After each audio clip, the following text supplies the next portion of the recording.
You're watching Life Report. Pro-life talk. Real-world answers. Life Report trains people to more effectively defend their pro-life beliefs while honestly examining the strengths and weaknesses of both sides. We're the show other pro-lifers may have warned you about. This is Life Report. We're on video! Yeah! We've got cameras and a studio, and there's lights, and there's colored lights. Oh my! And sound panels. And lions and tigers. And it looks really cool. So if you're just listening to this on your iPod, you're missing out. You're really missing out. Totally. It's very They cool. can be watching it on their iPod.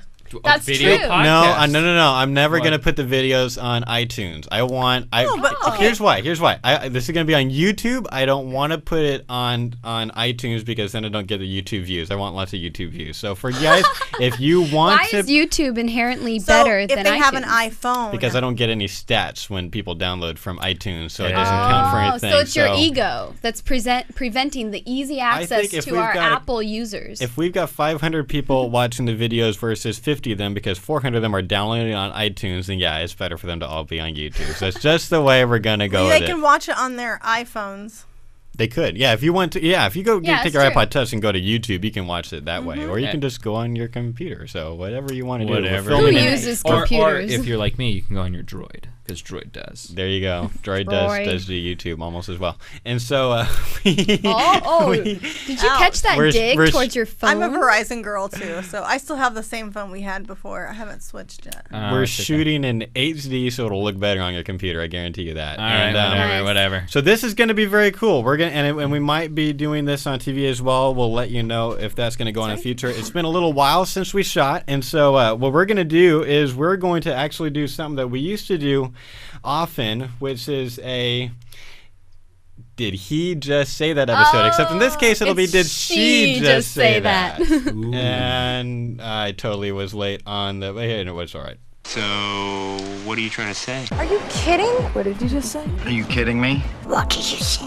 Are you kidding me? Do you understand the words that are coming out of my mouth? Are you kidding me? Hilarious. What did he just say? And I'll pretend I never heard you say that. Are you kidding me? Oh, no, you didn't. Are you kidding me? I'm not saying that's what he said. I know that's what he said. Are you kidding me? What did you say? Are you kidding? What did you just say? Seriously, what's she saying? Oh, no, you didn't. Tuna! Are you kidding me? Andy Bernard.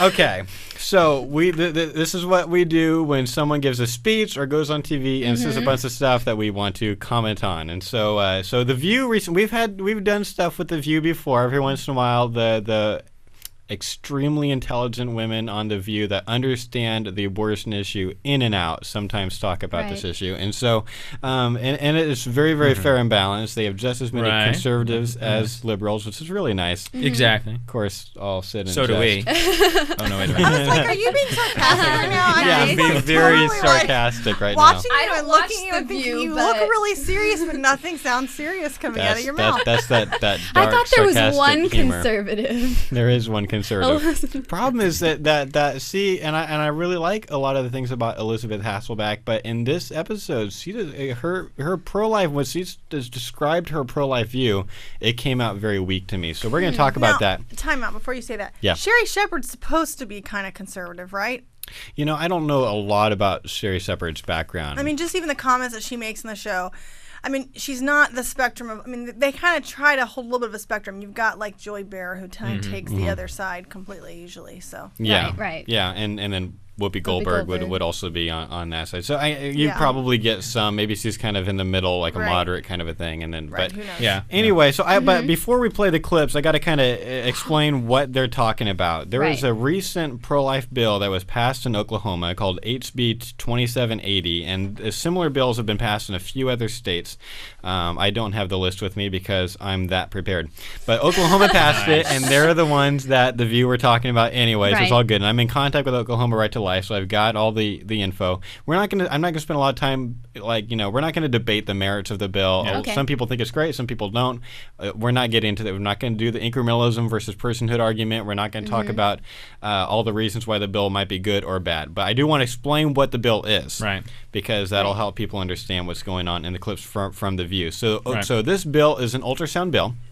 Now, pro-life groups have been passing ultrasound bills for a while, but this one kind of took it up a level, and I think I'll say I think it's a good bill, but Of course. And Josh, You is now the took a end-all, be-all. position. but there's a few misconceptions about the bill. So just so people know what's actually going on, everyone that's talked about this bill has talked about how the woman who's having the abortion will be forced to view this ultrasound because that would be this torturous thing. Yep. The bill Right. does not say that. The bill does not force her to look at the screen. What the bill does is it says that the woman, before having the abortion, has to have a vaginal ultrasound, and the doctor has to describe what he sees on the screen and then offer her a chance to view the screen.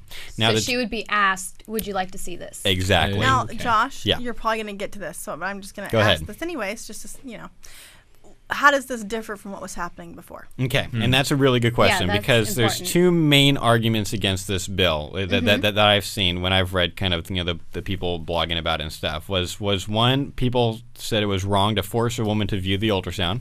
Okay. She's not forced, so that one's just completely out.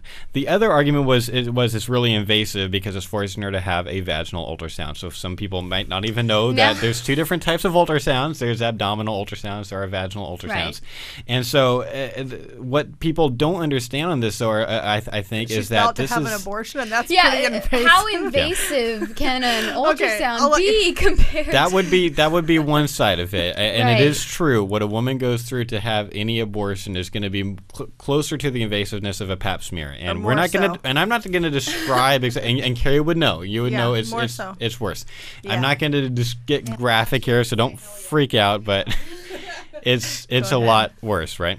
And so it's very, very tame compared to what women are supposed to have done once a year, and it was already being done 83% of the time in abortion facilities. And So they would take They a would vaginal perform it. ultrasound Exactly. before Okay. doing the abortion anyway. According to this survey from Contraception Magazine, the National Abortion Federation, these are the ones that are tracking all of they Okay. actually did a survey. They asked, what do you do with ultrasound? Well, they actually asked a lot of other questions. It wasn't only an ultrasound survey, but they were asking basically what are your standard practices? And Right. we know from this that in 83% of the abortion facilities, they do a vaginal ultrasound every single time. This is the most So accurate it's way very common. It's very common. It It's- happened okay. in my experience. And part of it is the doctors need to know, make sure they're doing the right procedure. They need to know how far along you are. They've got to kind of take Right. some clues from Right. that before they can even do what they need to do. Right. So, from a logical, medical sense, that's Right. already happening. Right. Okay. So basically what this bill actually does, the only difference now is that the woman is provided a chance to view the ultrasound instead of where the doctor would not even show it to her. You were telling Yeah. me about your experience, Carrie, on that. Right. Yeah. I mean, I honestly, it's been a lot of years. It's not exactly like my first trip to Disneyland, so it wasn't a Right. really pleasant experience. Right. So I don't remember exactly if it was me that asked or him that just told me. But after he looked at it, I was not allowed to see it. So whether I said, "Hey, can I see it?" or he said, "Just so you know, I'm not going to be able to show this to you." That's just the way that the law works. And that was in Okay. Pennsylvania. Yeah, that's Pennsylvania. And then you've also counseled a lot of post-abortive women Right. later. Have you heard similar things Most from of them, them? yeah, most of them said the same thing, that they weren't allowed to see. And I've heard women say, "I asked to," and I was told no. Okay. Okay. So Now, thi- see, so that seems. Sorry, Go ahead, sorry, go ahead, Josh. go ahead. Right off the bat, that seems to me like that would anger even pro-choicers more than having the opportunity Right. and turning it down. Because Yeah. if a woman asks for information, she should be given that information. I mean, Right. that's a common ground that we can take with all pro-choicers. It's called a choice. Yeah, Right. it's called the Yeah, opportunity there you to make, go. to I make a choose choice. to know more. you'd actually have the same common ground that you would get with other informed consent bills, where we're providing information maybe about fetal development or possible physical risks to abortion, assuming they're backed up by the studies and everything. And so a lot of people would say it makes sense. In the end, what Oklahoma said was that if you're making such a life and death decision, it makes sense that the woman can at least be offered the chance to view it. Is that what Oklahoma said?